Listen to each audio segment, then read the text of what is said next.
Creating your own flexible joints is so easy. Let me quickly show you how. Jump onto MakerWorld, go into the search bar and type in flexi cutter. You're gonna see that you're gonna have heaps of these different designs. Basically, we'll download one and we can put it onto our part and turn it into a negative volume. Personally, I like this one here because it can create stronger joints because it's got this nice curve to it. I've opened it up and you can see that I've got this seal, which is a solid part, but then I've got these 3 pieces here. These are the cutters.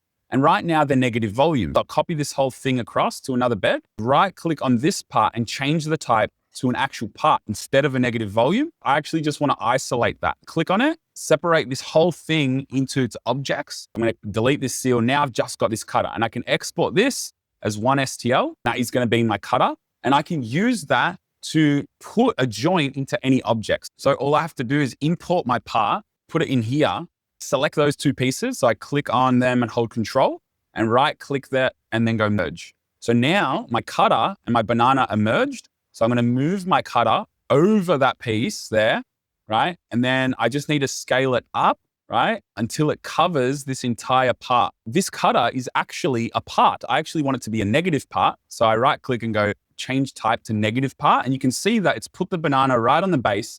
And this cutter is just going to act as a negative piece. And now looking at my part, I can scroll down and see, look, it's created that joint. How cool is that?